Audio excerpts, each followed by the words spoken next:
Sarah Martinez had always been different from other girls in her small Texas town. While her classmates spent weekends at the mall or watching movies, she could be found at her grandfather's ranch, learning to shoot with his old hunting rifle. Her grandfather, a Vietnam veteran, had taught her that precision wasn't just about pulling a trigger, it was about patience, breathing, and understanding the world around you. The day she walked into the Marine Corps recruitment office, the sergeant behind the desk looked up with barely concealed surprise. At 5 feet 4 inches tall and weighing barely 125 pounds, Sarah didn't fit the typical image of a Marine. Her long, dark hair was pulled back in a simple ponytail, and she wore jeans and a plain white t-shirt. But her brown eyes held a determination that caught the recruiter's attention. "I want to be a Marine," she said simply, placing her high school diploma on the desk. The sergeant, a grizzled man with 20 years of service, had heard this countless times before. But something about this young woman made him lean forward. "What makes you think you have what it takes?" he asked, not unkindly, but with the directness that came with his job. Sarah's answer was immediate. "Because I've never backed down from anything in my life, and I'm not about to start now." Her journey to that moment had been shaped by years of quiet determination. Growing up in a working-class family, Sarah had watched her mother work double shifts at the local diner, while her father struggled to find steady work after the factory closed. Money was always tight, but her parents never let that dim their pride in their daughter's achievements. She had been valedictorian of her high school class, captain of the debate team, and had spent summers working at her uncle's construction company, proving she could handle physical labor alongside the men. But it was those afternoons with her grandfather that had truly shaped her. Miguel Martinez had served 2 tours in Vietnam as a Marine sniper, and though he rarely talked about the war, he had passed on his knowledge of marksmanship to his granddaughter. Under the vast Texas sky, he had taught her to read wind patterns, to calculate distances by sight, and most importantly, to remain absolutely still for hours at a time. "A good shot isn't made in a moment," he would tell her as they lay prone on the dusty ground, rifles pointed toward distant targets. "It's made in all the moments before you take that shot. Every breath you've ever taken, every heartbeat you've learned to control, every time you chose patience over rushing, that's what makes the difference." Sarah had absorbed these lessons like a sponge. By the time she was 16, she could hit a target at 800 yards with remarkable consistency. Her grandfather had entered her in local shooting competitions, where she often found herself the only female competitor. The men would look at her with mixture of amusement and skepticism, right up until she consistently outshot most of them. The decision to join the Marines hadn't come lightly. Sarah had received a full scholarship to study engineering at the state university, an opportunity her parents desperately wanted her to take. But the events of September 11, 2001, which occurred during her senior year of high school, had changed something fundamental in her worldview. She felt called to serve her country in a more direct way than engineering would allow. Her parents had been devastated when she announced her decision. Her mother cried for 3 days straight, while her father alternated between anger and pride. Only her grandfather had understood completely. The night before she left for boot camp, he had taken her aside and given her his most prized possession, a small leather journal where he had recorded every significant shot he had made during his military service, along with detailed notes about conditions, equipment, and technique. "This isn't about the killing," he had said, his weathered hands shaking slightly as he pressed the journal into hers. "This is about precision, about being ready when your country needs you to be perfect. You have a gift, mija. Use it to protect the people who can't protect themselves." Boot camp at Parris Island had been exactly as brutal as she had expected, but also strangely liberating. For the first time in her life, Sarah was surrounded by people who shared her sense of purpose and dedication. The physical challenges that had seemed insurmountable to other recruits came naturally to her, thanks to years of ranch work and construction jobs. More importantly, she had learned to push through mental barriers that stopped others. Her drill instructors had been skeptical at first. Staff Sergeant Williams, an imposing man who seemed to take personal offense at any sign of weakness, had made it clear that he didn't think women belonged in combat roles. But Sarah's performance had been impossible to ignore. She consistently scored at the top of her platoon in marksmanship, physical fitness, and tactical knowledge. More than that, she had become a natural leader among her fellow recruits, helping struggling Marines improve their performance without making them feel inadequate. The turning point had come during the Crucible, the grueling 54-hour final test that every Marine recruit must pass. Sarah's team had been tasked with a complex navigation exercise in complete darkness, carrying heavy packs through swampland while avoiding enemy positions. When their designated leader had become disoriented and started leading them toward a known ambush point, Sarah had quietly taken charge. Using hand signals she had learned from her grandfather during their hunting expeditions, she had guided her team through an alternative route that brought them to their objective 2 hours ahead of schedule. Staff Sergeant Williams had been waiting at the checkpoint, his usual scowl replaced by something that might have been respect. "Outstanding work, Recruit Martinez," he had said simply. "You just saved your team's lives." But even with her success at Parris Island, Sarah knew that earning the Eagle, Globe, and Anchor was only the beginning. The real challenges would come with her military occupational specialty training.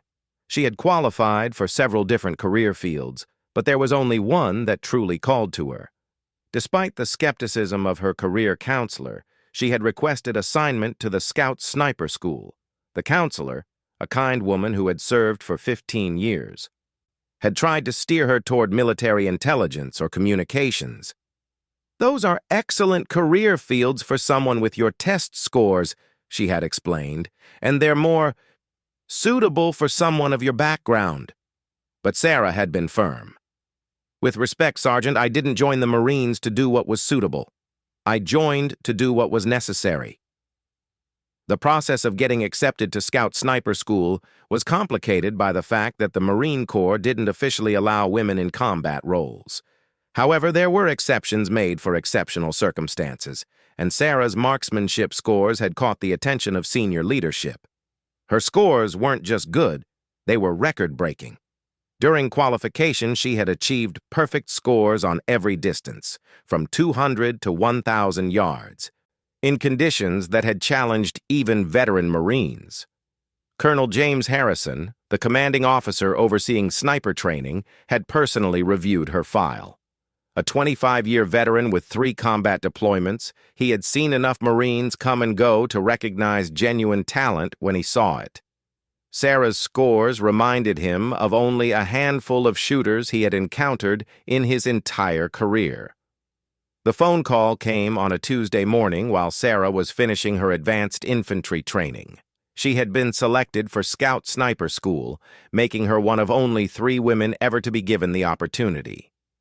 The news was met with mixed reactions from her fellow Marines. Some were genuinely supportive, recognizing her exceptional abilities. Others were openly skeptical, suggesting that political correctness rather than merit had driven the decision. Sarah had expected this reaction. She had faced similar skepticism her entire life, from the construction sites where she had worked summers to the shooting competitions where she had consistently outperformed older, more experienced shooters. What mattered wasn't what people thought before she proved herself. It was what they thought after. The night before leaving for Scout Sniper School, Sarah had called her grandfather. His voice, now weaker due to advancing age, still carried the strength that had guided her throughout her childhood. "Are you ready for this, mija?" he had asked. Sarah had looked out at the barracks around her, filled with Marines who were already making names for themselves in various specialties. She thought about the journal he had given her, which she had studied every night, learning from his decades of experience and wisdom.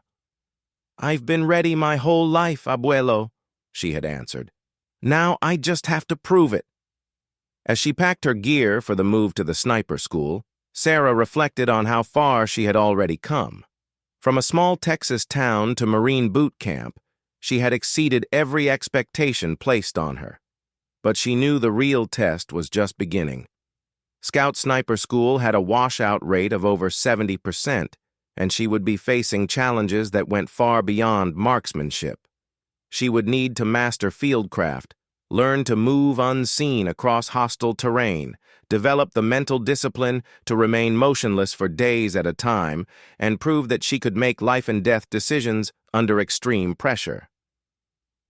More than that, she would need to earn the respect of her instructors and fellow students, many of whom had already made up their minds about her before she even arrived.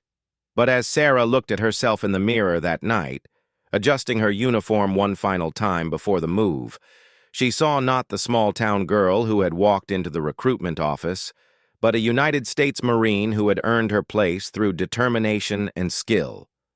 Whatever challenges lay ahead, she would face them with the same quiet confidence that had carried her this far. The story of Sarah Martinez was just beginning, and she was ready to write the next chapter with the precision and dedication that had defined her entire life. Tomorrow would bring new tests, new doubters, and new opportunities to prove that excellence had no gender, no size requirements, and no limits except those imposed by one's own determination to succeed. The drive to Quantico Marine Base felt like crossing into another world. Sarah watched the Virginia countryside roll past her window as the bus carried her and 12 other Marines toward what many considered the most challenging military school in the world. Scout Sniper School had a reputation that preceded it, a place where only the best of the best even had a chance of succeeding, and where the majority of those who tried would fail within the first few weeks. As they passed through the base gates, Sarah could feel the tension in the air. Her fellow passengers were mostly quiet, each lost in their own thoughts about what lay ahead. These weren't ordinary Marines. They were already proven marksmen, reconnaissance specialists, and infantry leaders who had distinguished themselves in their units. Yet here they sat, nervous as recruits on their first day, because they all knew that previous success meant nothing in the world they were about to enter. Staff Sergeant Michael Rodriguez met them at the training building. A compact man with intense dark eyes and the bearing of someone who had seen combat, he looked over the group with an expression that revealed nothing. When his gaze settled on Sarah, it lingered for just a moment longer than the others, but his face remained neutral. "Welcome to Scout Sniper School," he began, his voice carrying across the room with military precision. "Over the next 13 weeks, we will teach you skills that most people can't even imagine. You'll learn to become invisible, to read the landscape like a book, and to place a bullet exactly where you want it at distances that will challenge everything you think you know about shooting. More importantly, you'll learn to think like a weapon, precise, patient, and absolutely reliable." He paused, letting his words sink in. "Look around this room.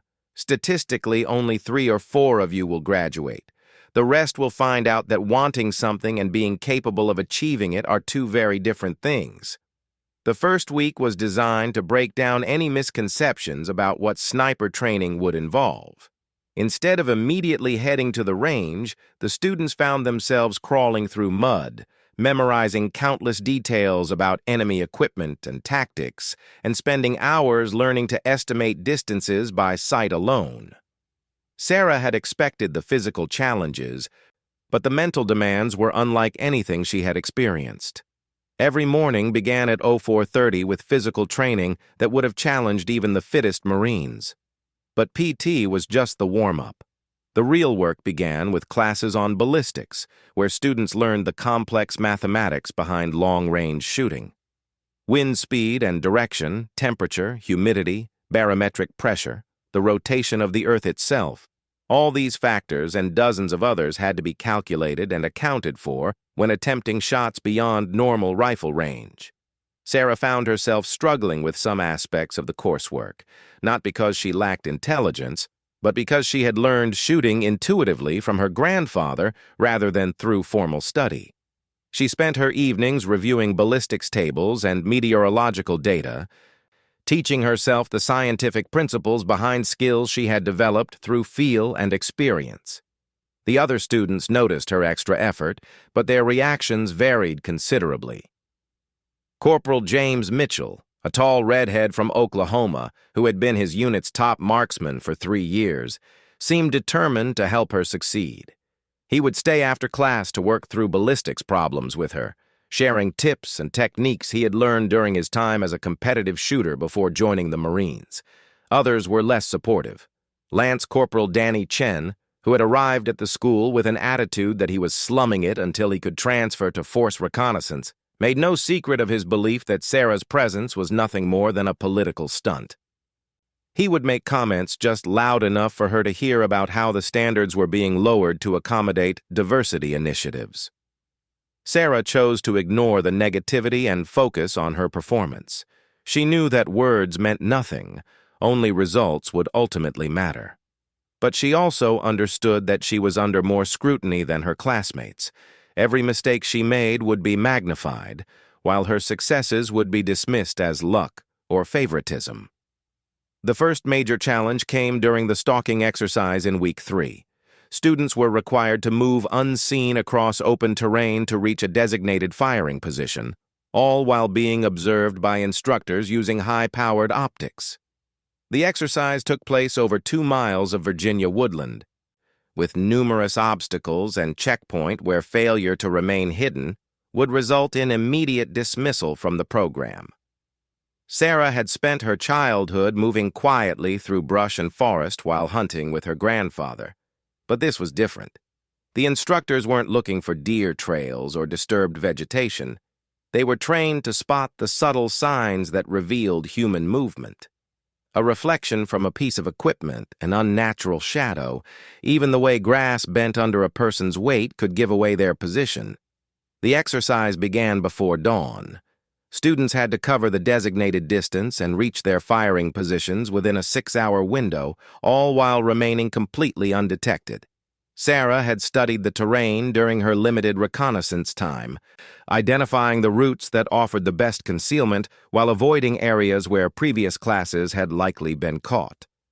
Moving at a pace that felt impossibly slow, Sarah began her approach. Every movement was deliberate and calculated. She used natural shadows and terrain features to mask her advance, stopping frequently to observe and listen for any sign that she had been spotted. The weight of her equipment, rifle, ammunition, camouflage materials, and survival gear, made every yard a challenge, but she had trained for this by carrying heavy packs during long hikes in the mountains near Quantico. 3 hours into the exercise, Sarah heard the sharp whistle that indicated another student had been caught, then another. The psychological pressure was enormous. Knowing that instructors were watching her every move through powerful scopes, looking for any mistake that would end her time in the program. By the time she reached her designated firing position, Sarah was exhausted but elated. She had successfully navigated the entire course without detection, one of only 5 students to accomplish the task. But the exercise wasn't over. Now she had to engage targets at various distances while maintaining her concealed position. The targets were barely visible, small markers placed at ranges from 600 to 1,200 yards across the valley below her position. Sarah opened her grandfather's journal to the section where he had written about similar exercises during his own military training. His notes reminded her that successful long-range shooting in field conditions required patience above all else, waiting for the perfect moment when all variables aligned. She spent 20 minutes observing wind patterns, noting how grass moved at different elevations and how the direction changed as the morning progressed. Temperature was rising as the sun climbed higher, which would affect bullet trajectory. She made careful calculations in her range book, noting each factor that would influence her shots. When she finally engaged the first target at 800 yards, the shot felt perfect from the moment she squeezed the trigger. Through her scope, she watched the small marker disappear as her bullet found its mark. The second target at 1,000 yards required adjustment for a crosswind that had picked up in the minutes between shots. Again, her bullet struck true. The final target was placed at 1,200 yards, near the limit of effective range for the rifle she was using. This shot required everything she had learned about reading conditions and calculating trajectory. Sarah spent several minutes studying the target area, noting how heat shimmer from the warming ground was affecting her view through the scope. She waited for a lull in the wind, controlled her breathing, and gently pressed the trigger. The shot felt good, but at that distance, it was impossible to see the result with certainty. Sarah maintained her position for another 30 minutes, as required by the exercise protocol, before finally making her way back to the rally point where the other successful students were waiting. Staff Sergeant Rodriguez was waiting with the results. Of the 13 students who had started the stalking exercise, only 5 had reached their firing positions undetected. Of those 5, only 3 had successfully engaged all their targets. Sarah had not only accomplished both objectives, but had done so with shooting scores that impressed even the veteran instructors. "Outstanding work, Martinez," Rodriguez said privately, as the students prepared to return to barracks. "Your field craft is already better than most Marines I've seen with years of experience, and your shooting is exceptional. Keep this up and you'll graduate at the top of your class." The praise meant more to Sarah than she had expected. But she also knew that succeeding in one exercise didn't guarantee success in the program. Each week brought new challenges that tested different aspects of sniper skills, from equipment maintenance in hostile conditions to advanced camouflage techniques that required artistic as well as tactical knowledge. Week 6 brought urban operations training, where students learned to operate in city environments with civilians present. This training was crucial because modern conflicts increasingly took place in populated areas where the precision of sniper fire could prevent civilian casualties that might result from conventional military operations. The urban course at Quantico had been designed to replicate conditions Marines might face in cities around the world. Students had to identify and engage specific targets while avoiding others designated as civilians, all while remaining hidden in buildings that were being actively searched by opposing forces. Sarah found herself assigned to work with Lance Corporal Marcus Johnson, an inner-city kid from Detroit who had grown up in neighborhoods where violence was a daily reality. Initially suspicious of each other, they had gradually developed a working relationship based on mutual respect for each other's skills. Johnson's street smarts complemented Sarah's technical precision, creating a team that consistently outperformed others in complex scenarios. Their assignment was to eliminate a high-value target in a simulated embassy compound while avoiding detection by security forces and ensuring no harm came to civilian employees. The compound was a multi-story building with numerous windows and hiding places, defended by instructors playing the role of hostile guards. Sarah and Johnson spent 2 days studying the target area, noting patrol patterns, identifying potential firing positions, and planning their approach and withdrawal routes. They decided that Sarah would take the shot from a building 3 blocks away, while Johnson would provide security and communications from a position that allowed him to observe the target building and warn of any threats to their position. The exercise took place at night, adding another layer of complexity. Using night vision equipment that required careful adjustment and frequent maintenance, they made their way through the darkened city simulation to their predetermined positions. Sarah had to account for the different ballistic characteristics of the special ammunition required for night operations, while also dealing with reduced visibility that made wind reading much more difficult.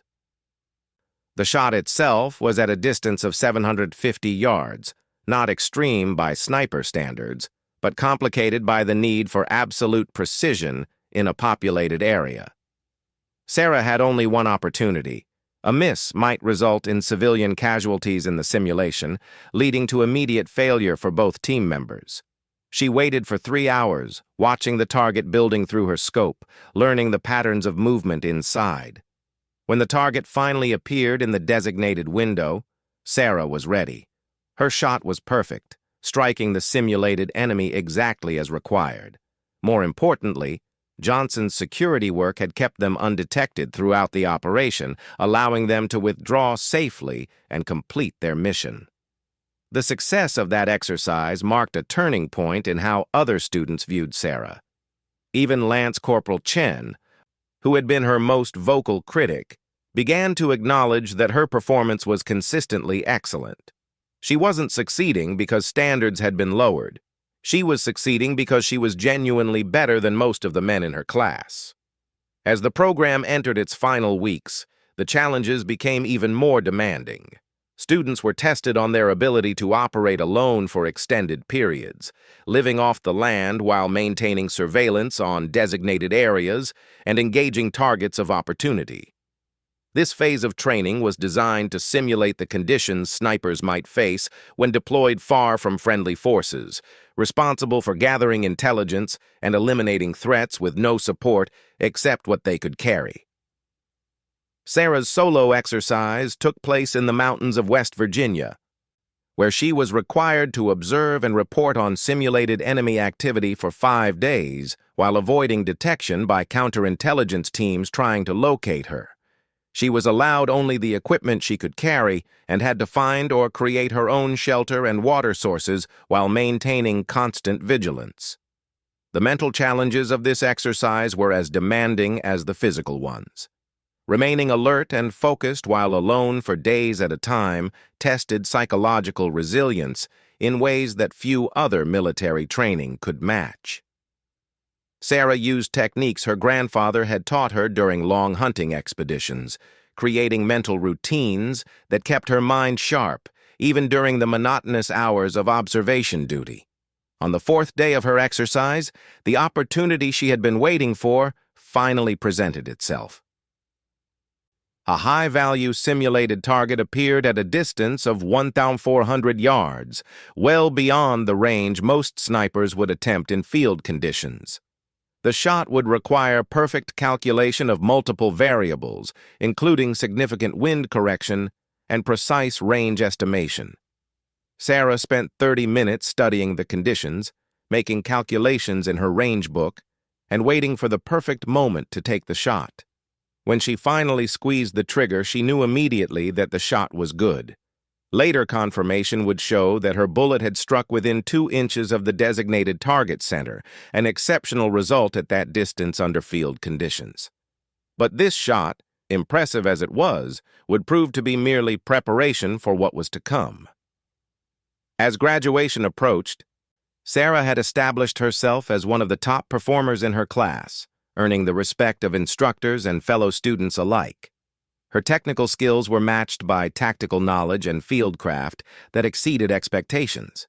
The final exercise of Scout Sniper School was designed to test everything students had learned in a comprehensive scenario that simulated real-world conditions. It would challenge not only their shooting abilities, but their judgment, leadership, and ability to operate under extreme pressure. For Sarah, it would represent the culmination of months of training and the opportunity to demonstrate that she truly belonged among the elite snipers of the United States Marine Corps. The morning of the final exercise dawned crisp and clear in the Virginia mountains. Sarah Martinez stood with the 11 other remaining members of her Scout Sniper class, listening as Colonel Harrison outlined what would be their ultimate test. After 13 weeks of grueling training, only these 12 had survived the demanding program that had started with 36 Marines. Today's exercise will simulate a real-world scenario, Colonel Harrison explained, his weathered face serious as he addressed the group. You'll be operating as part of a reconnaissance team in hostile territory. Your mission is to establish overwatch positions and provide intelligence on enemy movements while remaining prepared to engage high-value targets as they present themselves. The exercise would take place over the course of 2 days across 15 miles of rugged terrain. Teams of 3 snipers would be inserted at different locations and tasked with observing specific areas while maintaining communication with command. What the students didn't know was that this exercise was being observed by senior Marine Corps leadership, including personnel responsible for selecting snipers for special operations assignments. Sarah found herself teamed with Corporal Mitchell and Lance Corporal Rodriguez, 2 Marines who had become her closest friends during the program. Both men had proven themselves to be exceptional marksmen and reliable teammates, and Sarah felt confident that their team could handle whatever challenges they would face. Their assigned area of operations was a valley system 20 miles northwest of Quantico, terrain that had been used for military training since World War II. Intelligence briefings indicated that their primary objective was to observe and report on vehicle movements along several mountain roads, while also being prepared to engage any targets that threatened friendly forces operating in the area. The team was transported by helicopter to a landing zone 5 miles from their intended observation post. As they humped their heavy equipment through increasingly difficult terrain, Sarah reflected on how much had changed since her first days at the school. The pack that had once seemed impossibly heavy now felt manageable, and movements that had required conscious thought were now automatic. Their observation post was located on a ridge line that provided excellent visibility across the entire valley system. Sarah and her teammates spent 4 hours carefully constructing their hide site, using natural materials to create concealment that would be virtually undetectable even under close scrutiny. The position offered multiple fields of fire while also providing concealed routes for withdrawal if their position was compromised. For the first day and night, the exercise proceeded according to expectations. The team observed and reported on simulated enemy vehicle movements, tracked patrol patterns, and maintained communication with command while remaining completely hidden from the opposing forces searching for them.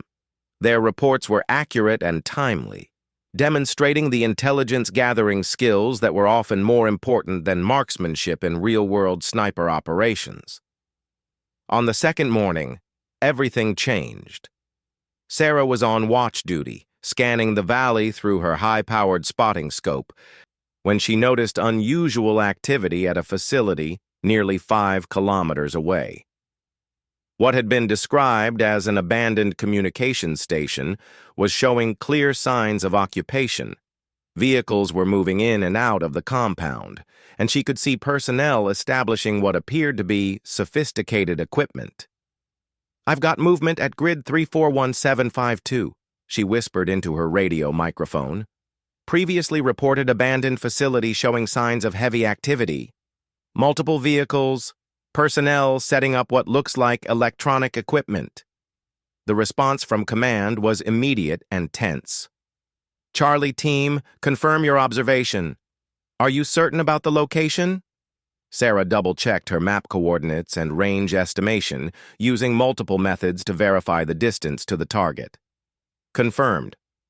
Range to target is approximately 4,900 meters. I count at least 12 personnel and 6 vehicles. Equipment appears to be communications or possibly electronic warfare related."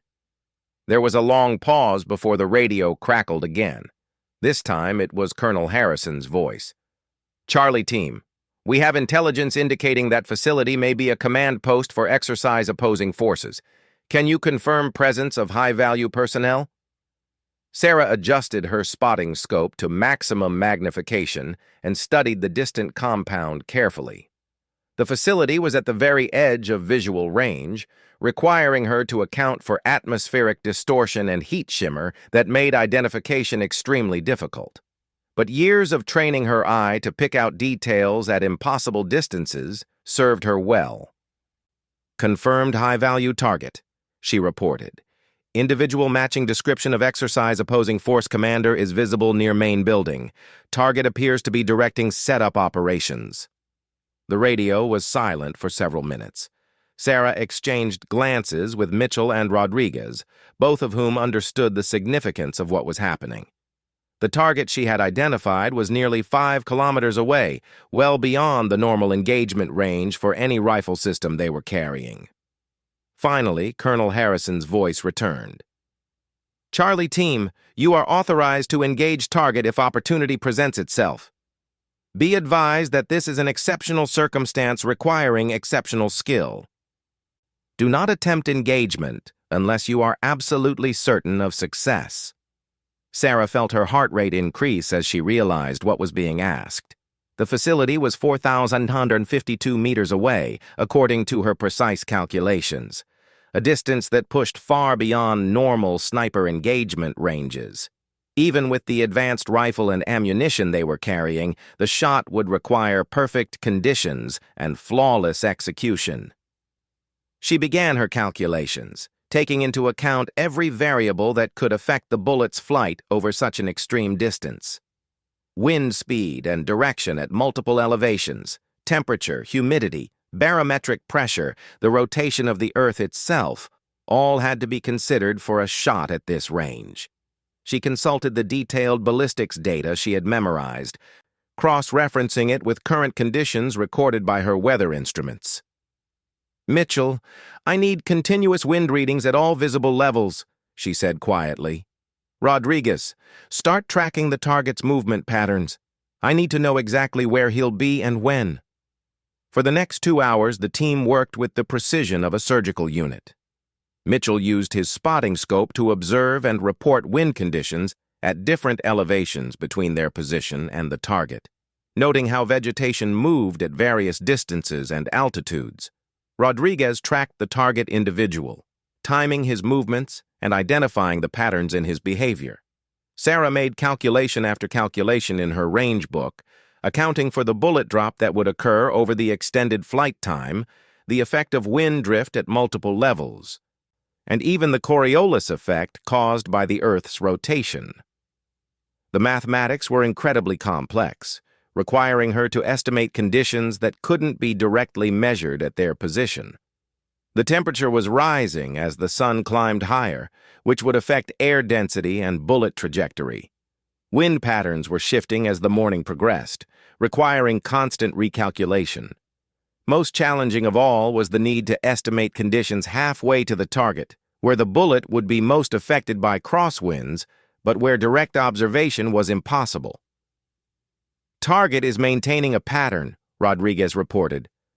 "Every 23 minutes, he moves from the main building to the communications trailer, stands in the open for approximately 45 seconds while reviewing something on a clipboard, then returns to building. Next appearance should be in 8 minutes." Sarah made her final calculations and began preparing her rifle. The shot would require maximum elevation adjustment and significant windage correction. She would have to aim several meters above and to one side of the actual target, trusting her calculations to guide the bullet to its destination. "I'm going to need absolute silence," she said. "Any movement or sound could affect my concentration." Sarah settled into her shooting position, adjusting her body until everything felt perfect. Her breathing slowed to a controlled rhythm as she focused entirely on the shot ahead. Through her scope, the target area looked impossibly distant, shimmering with heat distortion that made precise aiming extremely difficult. "Target moving to position," Rodriguez whispered. 60 seconds to appearance window." Sarah could feel her heartbeat and began timing her breathing to it, just as her grandfather had taught her years earlier on the Texas ranch. She thought of him now, of all the hours they had spent together learning the fundamentals that had brought her to this moment. Every lesson about patience, precision, and mental discipline was being called upon for this single shot. "Target visible," Rodriguez reported. "You have 45 seconds." Sarah could see the figure through her scope, a distant silhouette barely recognizable as human at this extreme range. She made one final adjustment for wind, held her breath, and slowly began applying pressure to the trigger. Everything had to be perfect.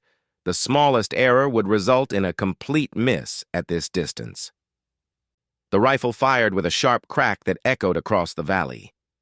Sarah immediately worked the bolt to chamber another round while maintaining her sight picture, but she knew instinctively that the shot had been good. Years of training and natural ability had combined in one perfect moment of precision. The bullet's flight time at this distance was nearly 6 seconds, an eternity in shooting terms. Sarah watched through her scope as the distant figure continued his routine, unaware that a bullet was already traveling toward him at over 2,500 feet per second. "Impact!" Rodriguez called out. "Target is down. Perfect center mass hit." The radio immediately erupted with excited voices as observers throughout the valley confirmed the shot. Sarah had just made a successful engagement at 4,152 meters, a distance that exceeded the previous record for the longest confirmed sniper kill in military history.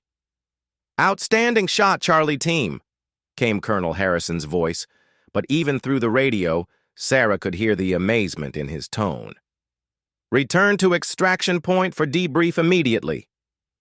The helicopter ride back to Quantico was unlike any Sarah had experienced during her military career. Word of her record-breaking shot had already spread throughout the base, and she found herself the center of attention in a way that made her uncomfortable. She had never sought recognition for its own sake, only the opportunity to prove that she belonged among the Marine Corps' elite snipers. The debrief session included senior officers who had traveled specifically to meet the Marine who had made such an extraordinary shot. They questioned her extensively about her calculations, technique, and equipment, documenting every detail for future training purposes. More importantly for Sarah's career, several of these officers were responsible for selecting personnel for special operations units where her skills would be invaluable. "Marine Martinez," Colonel Harrison said as the formal debrief concluded, "in my 25 years in the Marine Corps, I have never seen a more impressive demonstration of marksmanship skill. Your shot today will be talked about for generations of snipers to come." But the words that meant the most to Sarah came from her fellow students.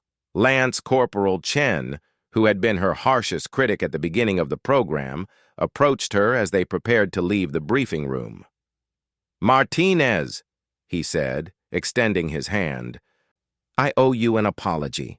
I thought you were here because of politics, not because you earned it. Today, you proved that you're not just as good as the rest of us. You're better. It was an honor to train alongside you." Similar sentiments came from every member of her class. These Marines, who had started the program viewing her with skepticism and doubt, now looked at her with genuine respect and admiration. She had proven herself through performance, not words, earning acceptance in the most traditional military way possible. The graduation ceremony 2 days later was attended by more senior officers than usual, all wanting to meet the Marine who had set a new standard for precision shooting. Sarah's name was called first when diplomas were awarded, and she graduated at the top of her class with the highest overall scores in the program's history. Her grandfather had flown in from Texas for the ceremony, his aged frame proud and straight as he watched his granddaughter receive recognition for skills he had helped develop decades earlier on their family ranch. When Sarah approached him after the ceremony, he had tears in his eyes. "Your grandmother would have been so proud," he said, embracing her tightly.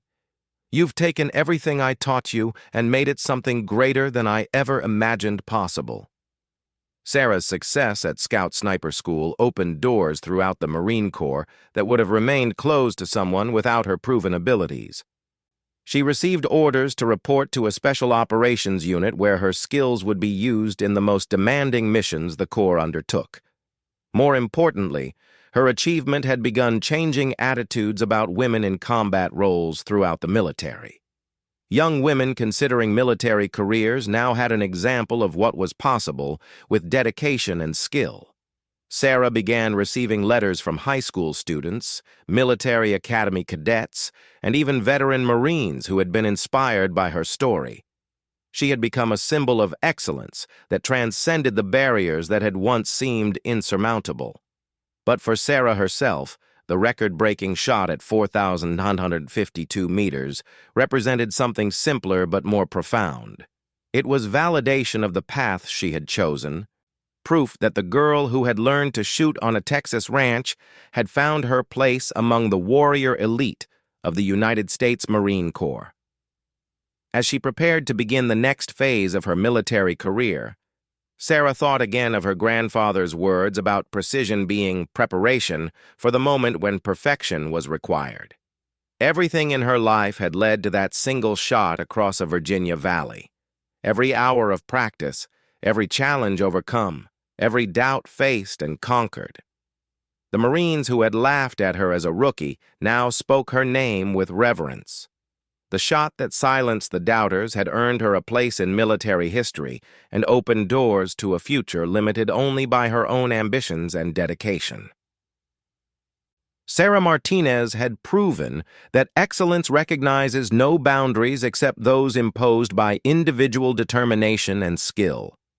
Her journey from small-town Texas to the pinnacle of military marksmanship was complete, but her service to her country was just beginning. With her record-setting precision and unshakable confidence, she was ready to face whatever challenges lay ahead, knowing that she had earned her place among the best warriors America had ever produced.